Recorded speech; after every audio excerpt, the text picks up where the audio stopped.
we have been looking at finer aspects of strain gauge instrumentation, and in the last class we took up how do you account for transverse sensitivity effects, and we looked at, because I need to have a strain gauge as a grid, it occupies a finite area.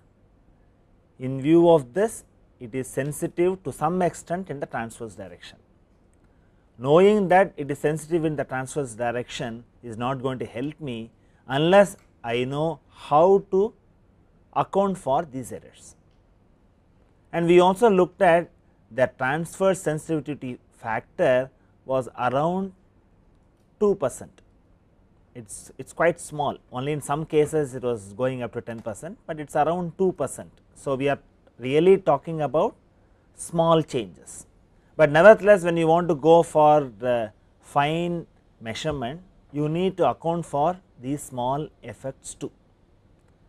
And we looked at, there are two possibilities. The first case we looked at was, we know the ratio of the transverse strain to the axial strain. If I know this ratio, then whatever the error due to transverse sensitivity effects could be easily handled by defining a modified gauge factor, and this can be determined from the parameters that you know. If I know epsilon t divided by epsilon a, I know the numerator completely, I also know the denominator completely, and what I need to do is, I need to simply put this new modified gauge factor in the gauge factor knob. If I am using a software, feed in this new gauge factor. So, this is possible if I know the ratio of epsilon t over epsilon a. This is where we stopped in the last class. Now, let us take up a generic case. I do not know the ratio, then what I need to do? Then I need to do more work. If I do not know the ratio, I need to do more work. And how do I do this? Instead of one strain gauge, I need to paste two strain gauges and measure the apparent strain. See, when you are looking at finer aspects of strain gauge instrumentation, I introduce the concept of apparent strain, which we will also see in other cases. So, whatever you see in the strain meter, it is only an apparent strain. We need to qualify it better, find out whether we have accommodated the errors, whether we have been able to correct them, then get the actual strain. Since in this case I do not know the nature of the strain field, in order to account for transverse strain effects, you measure the apparent strain in both x and y directions. And we have already indicated, if I put a cap, it is called the apparent strain, which is seen in the strain meter. So, epsilon xx cap equal to 1 by 1 minus nu naught kt into epsilon xx plus kt into epsilon yy, and you have epsilon yy cap equal to 1 by 1 minus nu naught kt epsilon yy plus kt epsilon xx. And what is the focus? Our focus is to find the true strain or actual strain.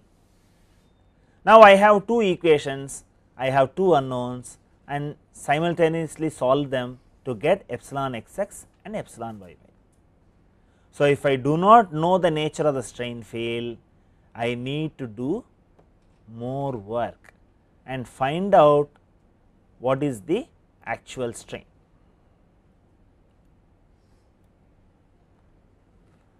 So, the actual values of strain are obtained as epsilon xx equal to 1 minus nu naught kt divided by 1 minus kt squared multiplied by epsilon xx cap plus kT epsilon yy cap, and these are the values measured by two strain gauges, what the strain meter directly gives. Normally, if you are not introduced to strain gauge instrumentation, what you will do? You will only look at the reading and note it and say that is a strain measurement. But what we find here is those transverse sensitivity effect is minimal. For finer measurements, we need to account for it. In such a case, we label what you see on the meter as only apparent strain. You need to correct for that, and the methodology of correction differs. If I know the ratio of the transverse strain to axial strain, it was much simpler. On the other hand, if I do not have the knowledge of the strain field, then I need to do more work and do additional measurement and then only get the actual strain. So, we similarly get epsilon yy equal to 1 minus nu naught kT divided by 1 minus kT square multiplied by epsilon yy cap plus kT epsilon xx cap. And what you need to understand is, suppose somebody comes and gives you a strain gauge. We have already seen in strain gauge instrumentation, what you have as gauge factor is experimentally measured. It is not a value calculated from analytical equation. The manufacturer does this experiment, pasting it on a cantilever beam, and then finds out and reports you for each batch. Similarly, suppose somebody gives you a strain gauge and asks you to find out what is the transverse sensitivity factor. Now, we have the via media. So, what I do here is I make two measurements. I go back to the earlier set of equations. From analytical expression, I know the true strain or the actual strain. From my strain gauge measurement, I get this expression involving kT. So, kT becomes an unknown and you evaluate kT from these equations. So, the generic case also provides you a methodology to find out the transverse sensitivity factor for an unknown gauge configuration. Suppose I design a new gauge configuration, I need to find out what is the transverse sensitivity effect. Then I go to a problem wherein I know the axial strain as well as the transverse strain from analytical expressions, make measurements, and from those measurements find out what is kT. In fact, one of the assignment problems has this as a question, and this is how you proceed. You use these set of equations to find out the transverse sensitivity factor. And then what you will have to do is, we have also looked at for finer strain measurement, we need to go in for using row sets appropriately, and T row sets are ideal choice when the principal strain directions are known. This is one way of using it. And when I discuss these row sets, I also mentioned normally you connect each of the strain gauges in a row set to a separate Wheatstone bridge. So, I will be able to find out the state of strain at the point of interest. That is how I will proceed. There are also special occasions where I can connect these two strain gauges on adjacent arms of the bridge, then it functions like a special gauge to measure shear strain. We will take this mathematics in the next class. So, you also have special occasions where you connect the strain gauges in one Wheatstone bridge on adjacent arms. Suppose I have both the gauge elements having the same transverse sensitivity factor kT, then the axial strain is simply given as 1 minus nu naught kT divided by 1 minus kT into the apparent strain epsilon A cap. Alternately, change the gauge factor. S g cap is given as S g into 1 minus k T divided by 1 minus nu naught k T. So, you have a via media. When I have a single strain gauge, how do I account for transverse sensitivity effect? We saw if I know the ratio, I can simply change the gauge factor suitably. A similar possibility exists in a T rosette too. And you also have methodologies to find out corrected strain values in a rectangular rosette or a delta rosette, but those expressions would be very complex, and nevertheless you can have a look at it and take values for one of the rosettes for your benefit. Now, I have a rectangular rosette, and whatever the expression I am going to give is arrived with the assumption k T is same for all, and I have the expressions like this, and I will enlarge it and you can have a look at this. So, what I have here is epsilon A equal to 1 minus nu naught k T divided by 1 minus k T squared multiplied by epsilon A cap minus k T epsilon B cap. These derivations are not discussed here, but it is possible to arrive at these final set of expressions.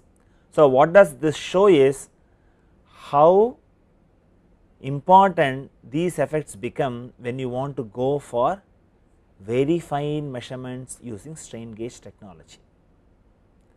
See, normally you paste a strain gauge and make the strain measurement. Many do not know you get only a component of strain along the gauge length. This is one concept which I have emphasized all along. On the other hand, if I have to find out state of strain at a point of interest, then I need to go for a rosette. In general, 3 element rosette. Before we looked at transverse sensitivity effects, we were directly taking this, then you used strain transformation law and found out what is the state of strain. Now, what you are looking at is what is the strain measurement in the gauge A, B and C itself has to be corrected by looking into transverse sensitivity effect. So, you are graduating from simple measurements to complex measurements, and those expressions are like this. So, this finally gives only epsilon A, epsilon B and epsilon C, but using this you have to go back and find out epsilon xx, epsilon yy and gamma xy or epsilon xy from your strain transformation law. So, the expressions involve on the right hand side what is directly read from the strain meter. So, that is what you have, and if I know the k T value, it is possible for me to get the corrected value for each element of the strain gauge rosette. And you also have expressions for delta rosette, you can just have a look at it, you do not have to write them. The idea is to show such expressions do exist, that is the idea. You can just have a look at it, these are very complex and we need to look at other aspects of strain gauge instrumentation. So, we save time on going to the next topic, and you can just have a look at that you do have expressions for rosettes too, how to account for the transverse sensitivity effects. Here the topic itself says that what are the correction factors for special applications. You can't be doing strain gauge only for simple applications, you need to work and find out what happens inside a pressure vessel, because you all know from Lamy's problem the inner surface of the pressure vessel is subjected to maximum amount of tensile stress. So, there are occasions where you need to find out what are the strains developed on the inner surface, and you may have to work in nuclear establishments and find out the strain history of some of the vital components, and nuclear power is becoming very important these days. Then you will also have to work at very high temperatures. You look at temperature extremes. When I say temperature extremes, it could be high temperature or it could be cryogenic temperatures. And another aspect is, when I am involved in cyclical loading, what precautions that I need to take for such measurements. So, we will go one after another. We will first take up hydrostatic pressure.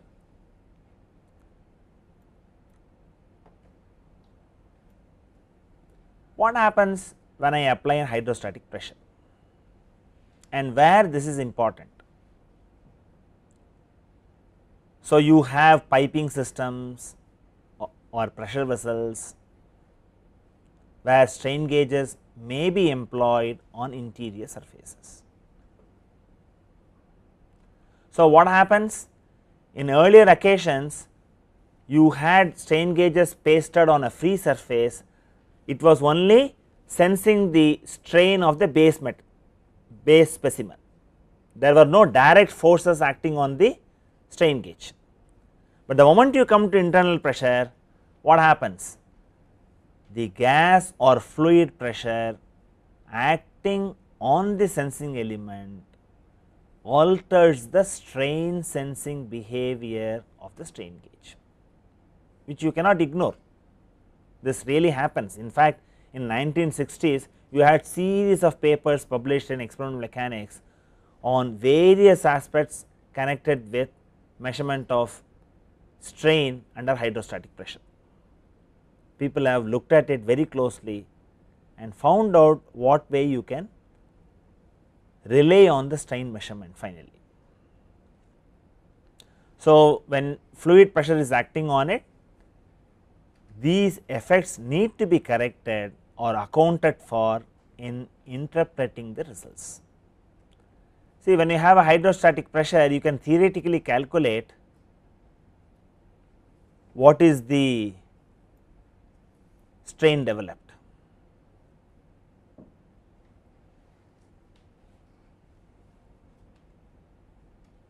You can do this from stress strain relations. I have this epsilon as minus p by Young's modulus minus nu by E into minus p plus minus p. So, I will have an expression based on my analytical calculation, what is the actual strain introduced. Because the problem is very important and also complex, as I mentioned, series of experiments have been done by Brace and Milligan,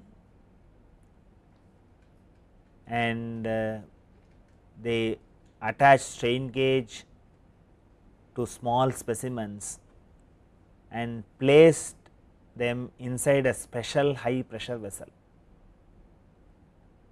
And what they did was, they had the increased pressure to the extent of 965 MPa.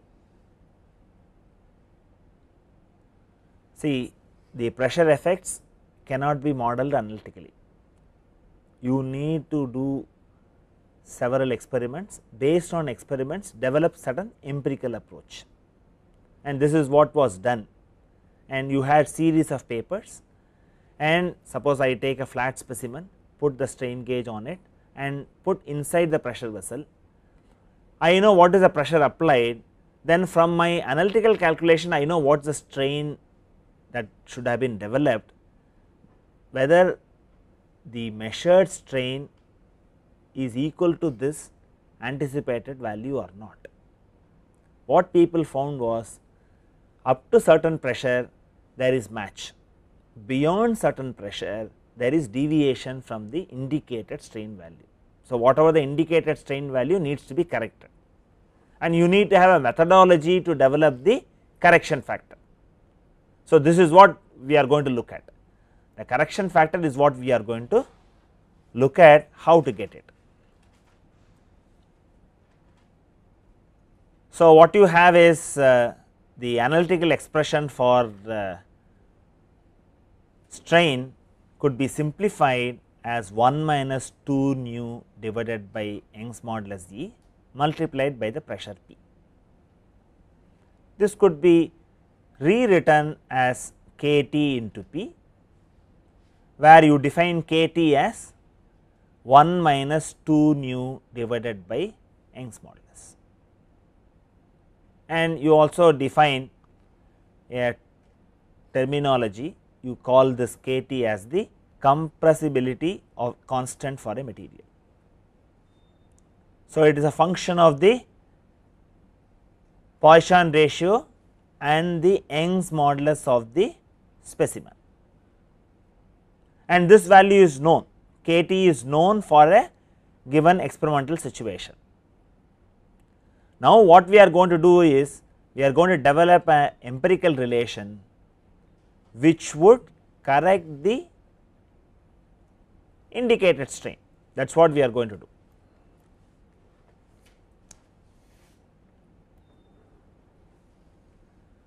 So, actual strain or true strain is given as epsilon cap minus epsilon Cp, and epsilon cap is what you read in the strain meter, and epsilon Cp is defined based on experimental observations as dP into kT into P, and the factor dP is found to depend on the following. It is a function of kT, it is a function of the curvature of the specimen, it is also a function of the gauge material. See, when you go for finer measurements, the specimen properties matter, the foil alloy properties matter, and also when you are looking for the changes because of the pressure introduced, these changes have to follow a predictable path when pressure is increased gradually, and this demanded a very fine installation of the strain gauge on the specimen. What people found was you need to have a very thin bond line, and we have seen when we looked at epoxy cements, you can thin down the whatever the adhesive, then apply greater pressure, so that you finally get a thin bond line. That was very important in measuring the pressure effects, because if I have to find out strain under hydrostatic pressure, my installation should be perfect, and it should behave in the same manner as the pressure is increased, at least for a given range. It should not vary randomly. If it varies randomly, then correction becomes difficult. So, when you are looking at hydrostatic pressure effects, you must also pay attention on whether you have followed the correct methodology of strain gauge bonding. And we also looked at one of the tests where you take a eraser and then rub it on the strain gauge installation if there are bubbles. Particularly in hydrostatic pressure environment, you should not have any micro bubbles, it should be free of that. Then these correction factor will work, the correction factors will not work otherwise. And you have one example problem which just shows for a flat steel specimen kT equal to 1.93 into 10 power minus 12 meter squared by newtons, and dP is found to be 0.3, and for 7 MPa pressure epsilon Cp is only 4 microstrain, which is small, and the recommendation is up to 20 megapascal pressure effects are neglected. That is the outcome of the study. The outcome of the study was when the pressure that you are handling are of the order of 20 megapascal, you need not make any special efforts to correct for the hydrostatic pressure effects. And another one, we have also looked at a coefficient called dP, which is also function of the curvature. See, people found the dP varies when I do it on a flat specimen, or when I do it on a concave specimen or a convex surface. So, people have done experiments on flat specimens, concave surfaces, convex surfaces, bond strain gauge on it, put it in a pressure vessel, and then find out the readings and establish dP for that material. So, you have such graphs available. So, the idea is, when you are working on pressures beyond 20 megapascal, you need to correct the indicated strain definitely. In fact, some of the students from industry, when they had taken the course earlier, they were finding a deviation in their measurement of strain in those applications. They were not knowing how to go about. The moment I discussed some of these issues in the class, then they found now we have a via media to go and improve the results. Sometimes you come across an error, you do not know what to do. You need to know that these are all finer aspects, people have looked at it, you need to have a knowledge of what the literature says. So, hydrostatic pressure, you cannot ignore it when it is beyond 20 MPa, you need to make special effects to correct for it. And next we take up effects of nuclear radiation. The moment you get to nuclear radiation, you can imagine considerable energy is transferred to the specimen, and hence the temperature induced strains could be large and needs to be properly accounted for. See, we have earlier looked at how to accommodate small temperature changes. Here it does not come under small temperature changes category, you have large temperature changes possible, and in those occasions the recommendation is measure the temperature at the point of interest. With that data, it is possible for you to go and do some corrective modifications on the strain measured. I may have a temperature effect as a graph. If I know the actual temperature at the point of interest, it is possible for me to do some kind of a correction. So, one of the first effects in nuclear radiation is temperatures may be high. So, it is prudent to measure the temperature, which could be used later to initiate some corrective action. This is one aspect of it. The other aspect is you should also look at what kind of cements you use for bonding. You cannot go and use polymeric adhesives, you need to go for ceramic cements. This is a peculiarity when I want to go and work in nuclear radiation environment. The other aspect is the electrical resistivity of the strain gauge as well as the lead wires change as a result of fast neutron dose.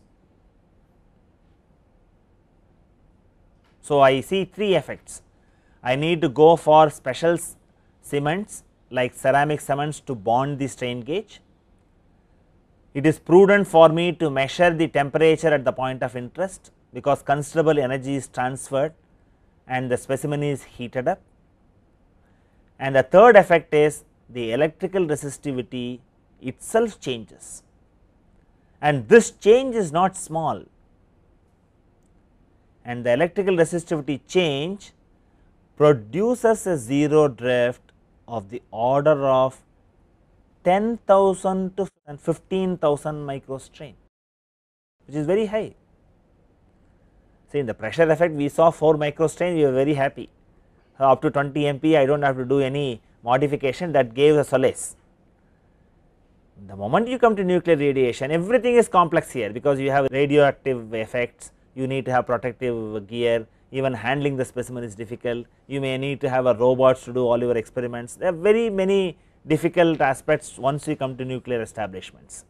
But what you need to understand is there is a change in the resistivity of the strain gauge, and this cannot be cancelled by using two strain gauges as two arms of the bridge and cancel it out, because it is a function of the load, it is also a function of the amount of exposure. So, people said that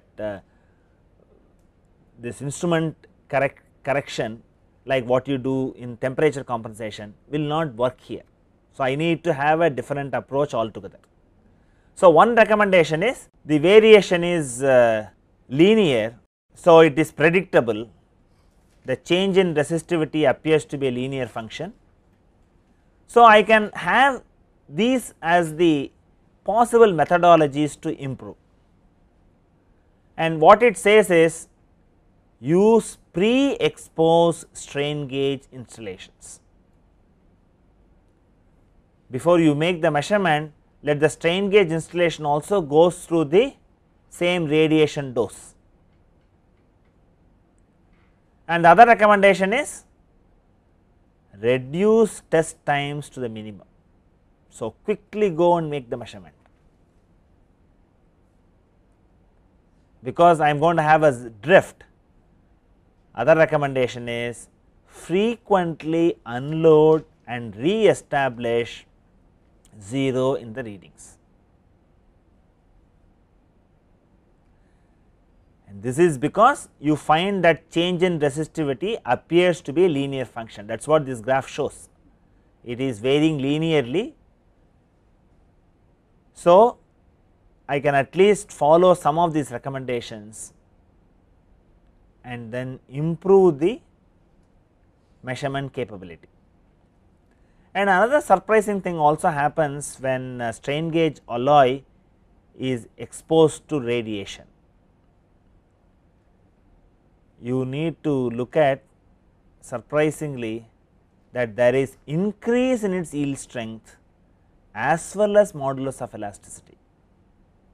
See, normally many of your heat treatment approaches or alloying will improve the yield strength, no doubt, but none of these operations will modify the elastic modulus. But what you find here is when you go for nuclear exposure, the modulus of elasticity also change. So, when I am going to have stress calculations, I need to use the appropriate modulus. You cannot directly transfer strain values into stresses. And other aspect is the strain gauge alloy exhibits a decrease in elongation capability. So, you need to look at what damaging effects the nuclear radiation can introduce. Now, we move on to effects of high temperature. When you are talking about high temperature, we are really talking beyond 250 degrees. At elevated temperatures, resistance R of a strain gauge must be considered to be a function of temperature T as well as time T. That is the important factor here. So, now resistance is a function of strain, temperature as well as time. So, as a function of temperature, there could be deterioration on the strain gauge system, because the bonding may relax, and then you will also have phase transformation on the gauge alloy.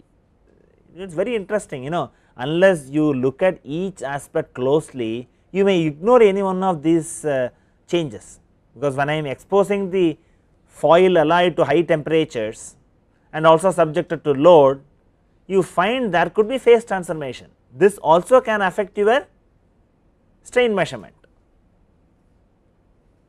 So, what you have here is delta R by R is a function of strain. So, I have this as 1 by r dou f by dou epsilon into delta E epsilon plus 1 by r dou f by dou t into delta t plus 1 by r dou f by dou t into delta t.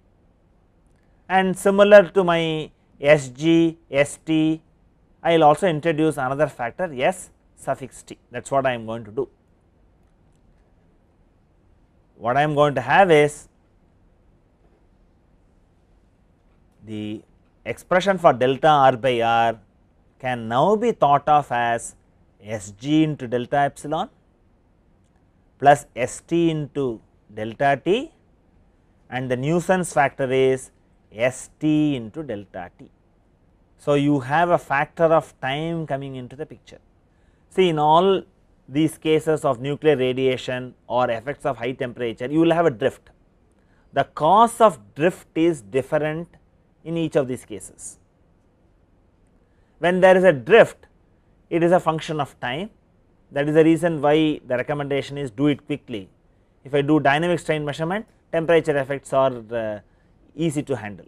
Only when I have static measurement over long durations of time, temperature effects become very cumbersome to handle. And also when you use self temperature compensated gauges, they are valid only for a short range of temperature, it is not meant for all temperature range. So, you need to account for these temperature effects specially.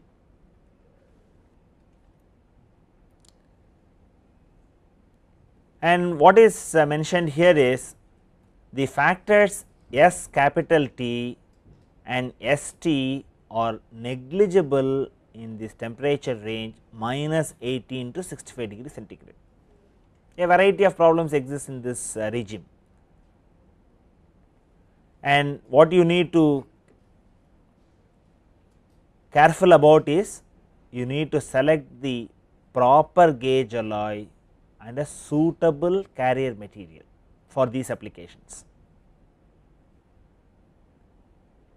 But when I work beyond this temperature, I need to account for the effect of time.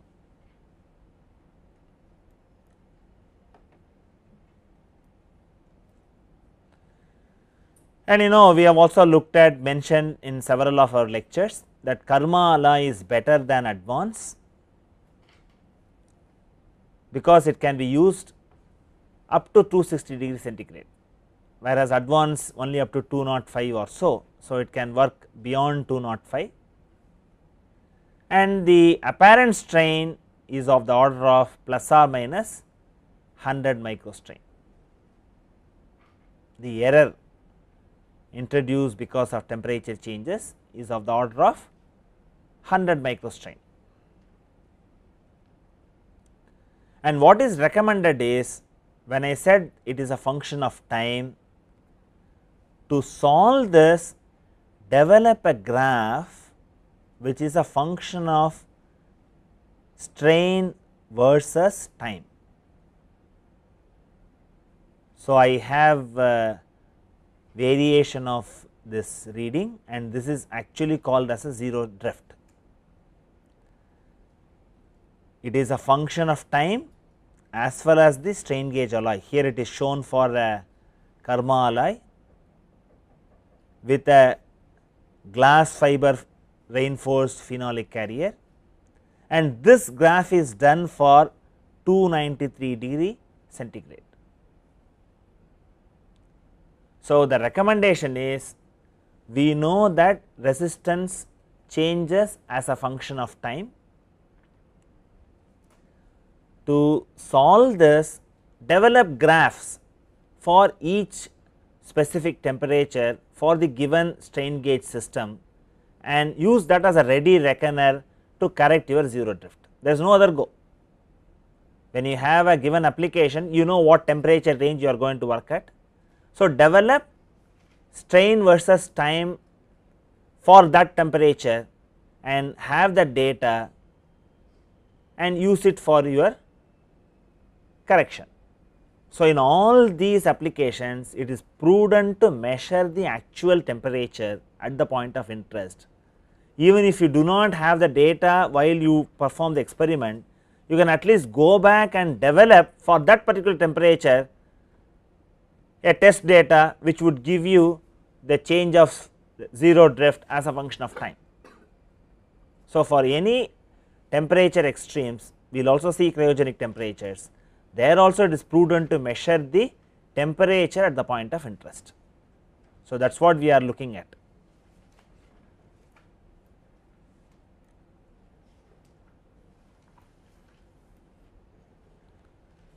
And to what extent Karma alloy can be used is dictated by the carrier material.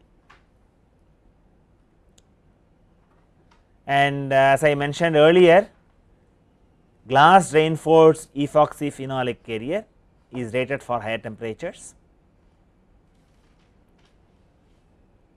but you have the problem of drift with time, which is significant. So, as I mentioned earlier, develop several strain time calibration curves for various temperatures and choose the appropriate one for a particular application. There is no escape. See, if you want to make strain measurements for critical situations, you need to do more work. Do not think I go pace the strain gauge, look at the strain meter and then come back and say this is what the strain measurement is. This will not be the correct value. You need to look at the special effects, find out what way it modifies, look at the literature and find out how to initiate a corrective action, learn this and then interpret the measured strain value. You cannot jump to conclusion that by pasting a strain gauge my job is over in strain instrumentation. It is not so. You need to apply appropriate corrective measures depending on the situations. You need to handle it differently for the hydrostatic pressure, differently for nuclear radiation and differently for high temperature. We will also see for low temperature what we have to do. And before we go into the low temperature, we also look at what to do if I have to measure beyond 288 degrees centigrade. I need to go for special gauges as well as special techniques for strain measurement. And we looked at earlier also that you had different alloying materials available for making a strain gauge. You have nichrome V, armor D or alloy 479 are available. They are recommended as gauge material for temperatures beyond 288 degrees centigrade. And what is mentioned here is alloy 479, which is a platinum tungsten alloy, can work up to 870 degrees, but has a large apparent strain of 140 microstrain per degree centigrade. So, if you understand this, you can at least go back and correct it. So, it is always prudent to measure the temperature at which you are working, and in such high temperature applications, use of signal subtraction by Wheatstone bridge is recommended. This works. See, in the case of nuclear installation, what we found was the nuclear exposure modifies the resistivity. That cannot be cancelled by putting two strain gauges in adjacent terms and cancel the effects. On the other hand, the apparent strain because of high temperature effects could be managed if you use a half bridge or a full bridge configuration. So, this is recommended when you go for high temperature application. When you go for high temperature application, it is also prudent to measure the temperature. Not only this, look for strain time calibration curves for the given temperature that you are working. Now, we move on to how to consider the effects of cryogenic temperature. What happens? See, what is mentioned is strain gauges can be used to measure strain below minus 196 degree centigrade. And one of the significant effect here is the elastic modulus increases 5 to 20% at cryogenic temperatures. See, this is very rare, as I mentioned earlier, elastic modulus does not change by your heat treatment or by alloying. We saw that when it is exposed to nuclear radiation, the elastic modulus changes. Similarly, when it is exposed to cryogenic temperatures, the elastic modulus changes. So, when you have to find out the stress measurement based on strain values, you have to use the appropriate elastic modulus. So, this is important both in nuclear radiation and cryogenic temperatures. There is another interesting thing that happens. Usually cryogenic temperatures are obtained by using liquid nitrogen, liquid hydrogen or liquid helium. And what happens is, at such low temperatures, they can boil and they should not heat the grid surface. So, what is recommended is the strain gauge has to be coated with silicone grease to serve as a heat shield. It is a very subtle point, I have a liquid nitrogen that can also boil, and in the process it should not disturb the strain measurement.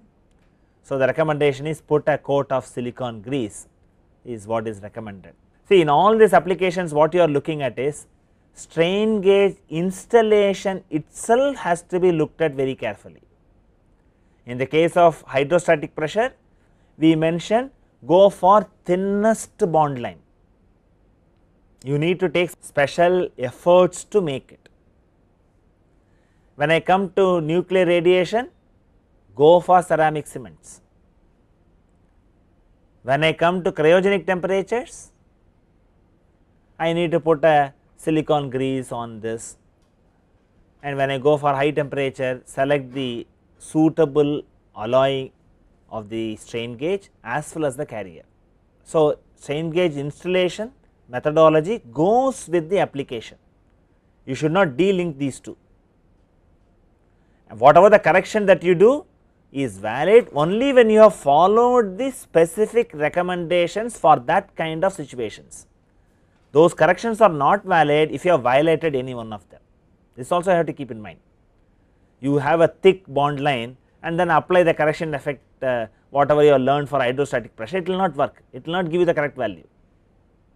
That is the reason why we also spend sufficient time on strain gauge bonding. It is not a trivial procedure, and for special applications you need to find out, look at the latest literature, find out any new recommendations have come, try to follow that. And there is also another interesting feature when I come to this cryogenic temperature.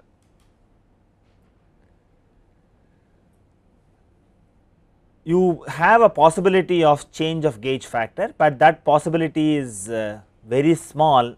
So, you do not have to worry about change of gauge factor.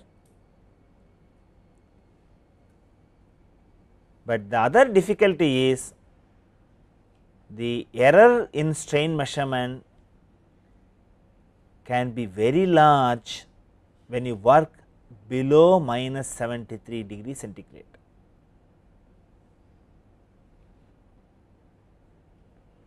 So, you will have an introduction of apparent strain for small changes in temperatures. So, there is a limit up to minus 73 degree centigrade you can do one type of measurement, but below minus 73 degree centigrade a small change in temperature introduces large value of apparent strain. And how to go about, how to remedy this? People have found a very innovative way of doing it. I had mentioned in the discussion on self temperature compensated gauges that use the self temperature compensated gauge only for the specimen material for which it is compensated. You should not mix these self temperature compensated gauges, then your measurement will be erroneous. See, for any rule there will be exception. The exception applies in cryogenic temperatures. So, in cryogenic temperatures the recommendation is use temperature compensated gauges or even try using mismatched gauges for the material. So, I may have a STC gauge meant for a different material to be applied on this material, so that I account for the apparent strain because of low temperatures below minus 73 degrees centigrade. And as I mentioned earlier, measure the surrounding temperature using temperature sensor and use standard graphs for effecting the correction. So, this is the general recommendation for temperature extremes as well as nuclear radiation. Measure the temperature at which you are doing the measurement, at least keep this. Even if you are unable to interpret the strain readings, when you find a deviation from your analytical or numerical calculation, at least another experimentalist can look at it and suggest, oh, you worked at such and such a temperature, why do not you look for strain time calibration graph? If it is not available, why do not you develop it? So, some such diagnosis is possible if you also measure the temperature at which you have done the experiment. So, that is a thumb rule that you can generally take care. And now we look at what are the effects of strain cycling. See, it is very interesting to see, unless you look at each aspect closely, you will not even notice that such variations can happen. Because of cyclic loading, the gauge grid work hardens. How interesting it is, and what happens because of that? The specific resistance changes. When the specific resistance changes, it introduces a zero drift. So, if you use the advanced alloy, it begins to show noticeable shift at 1000 cycles. So, if you want to go for cyclic loading, go for Karma or isoelastic gauges fully encapsulated in glass reinforced epoxy phenolic as the carrier with the factory installed lead wires. So, in essence what we have looked at is, in some cases even if you worry about the right selection of the alloy and the backing and the method of installation, half of your problems are solved. So, it is necessary how to select a strain gauge for a given application, you cannot ignore that. And finally, we look at what is the effect of moisture and humidity. Water is elixir of life, without water nobody can live, but water is not good for strain gauge instrumentation. Where does the water come from? It is not that you are always making a measurement underwater. Even the water present in the atmosphere as relative humidity, that can affect your strain gauge installation. And very interesting thing happens. See, if you do not look at these very systematically, you will ignore all these effects. So, water vapor present in the air is absorbed by both the adhesive and the carrier. And what happens because of that? The gauge to ground resistance gets reduced. So, you have the first effect because of the water.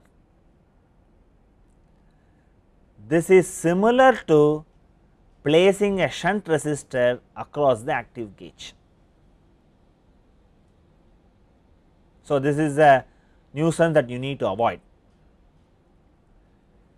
and because of absorption of moisture, it degrades the strength and rigidity of the bond and reduces effectiveness of the adhesive in transmitting the strain. We have already seen the adhesive should faithfully transfer the strain developed on the base material to the foil alloy. It does not happen when there is exposed to moisture. And what happens, plastic also expands when it is wet, it expands. So, you have strains developed and that strain also will be sensed by the strain gauge.